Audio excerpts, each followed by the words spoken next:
اللہ تعالیٰ نے انسان کے دل میں دونوں چیزیں رکھی ہیں، اچھائی بھی رکھی ہے اور برائی بھی رکھی ہے۔ کبھی تو انسان کا دل اچھائی کی طرف مائل ہوتا ہے اور کبھی انسان کا دل برائی کی طرف مائل ہوتا ہے، لیکن جو اچھے کام ہیں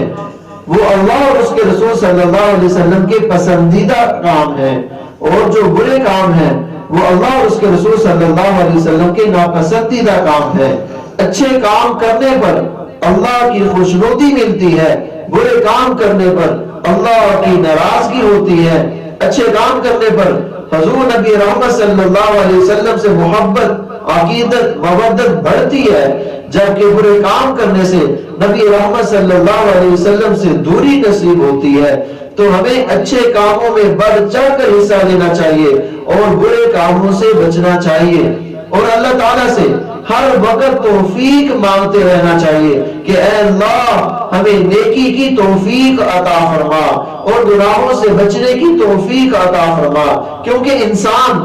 اللہ کی توفیق کے بغیر نیکی نہیں کر سکتا۔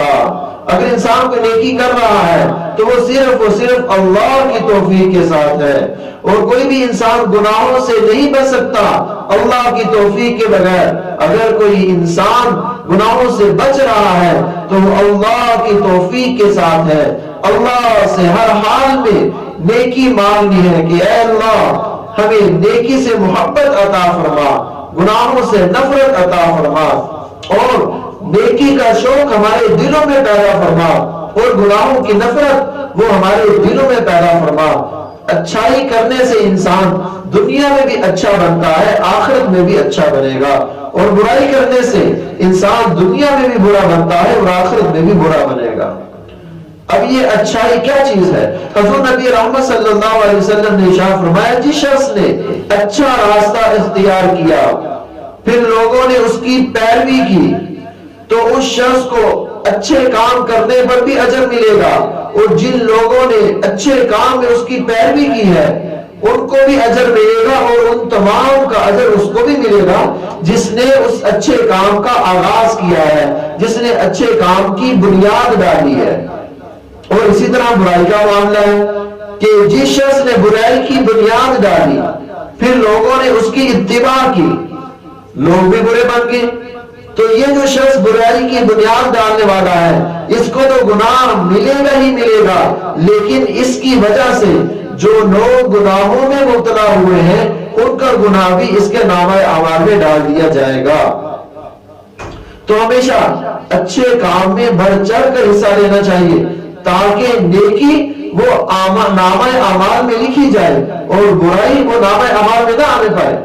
مثال کے طور پہ دیکھیں، جب بس ڈرائیور لمبے روڈ پہ نکلتے ہیں تو وہ سکرین پر گانے چلا دیتے ہیں، اب وہ گانے سننے کا، گانے دیکھنے کا گناہ ڈرائیور کو تو ملے گا ہی ملے گا، لیکن اس کے ساتھ ساتھ جو اس کو دیکھ رہا ہے، اس کو سن رہا ہے، ان کو بھی اس کا گناہ ملے گا، اور ان سب کا گناہ ڈرائیور کو بھی ملے گا۔ یعنی اپنا گناہ بھی نامہ اعمال میں آ گیا، اور اس کی وجہ سے جو لوگ گناہوں میں مبتلا ہوئے، جو ان کو گناہ ملا، ان سب کا گناہ بھی اس کے نامہ اعمال میں آ گیا۔ تو اس لیے نیک اعمال کرنے چاہیے۔ اگر یہی ڈرائیور کوئی تلاوت لگا دے، کوئی نعت لگا دے، کوئی اچھا بیان لگا دے جو لوگوں کے لیے نصیحت آموز ہو، تو اس کی وجہ سے جو لوگ نماز پڑھیں گے، اس کی وجہ سے جو لوگ اچھے کام کریں گے، ان لوگوں کو تو اجر و ثواب ملے گا ہی ملے گا، لیکن ان تمام کا اجر و ثواب وہ ڈرائیور کو بھی ملے گا، کیونکہ اس نے اس اچھے کام کی بنیاد ڈالی ہے۔ فرض کریں بہت سے لوگ گانا سننے کے عادی ہوتے ہیں، اب وہ گانا اونچی آواز میں لگا دیتے ہیں، وہ صرف خود نہیں سنتے بلکہ آس پاس کے بہت سے لوگوں کو سناتے ہیں، اور راہگیر بھی سن رہے ہوتے ہیں، لہذا جس کے کام میں اس گانے کی آواز پڑ گئی، اس گانے کی آواز پڑ گئی تو وہ گناہگار تو ہوگا ہی، لیکن ان تمام کا گناہ اس شخص کو ملے گا جس نے اس کی بنیاد ڈالی ہے۔ اس لیے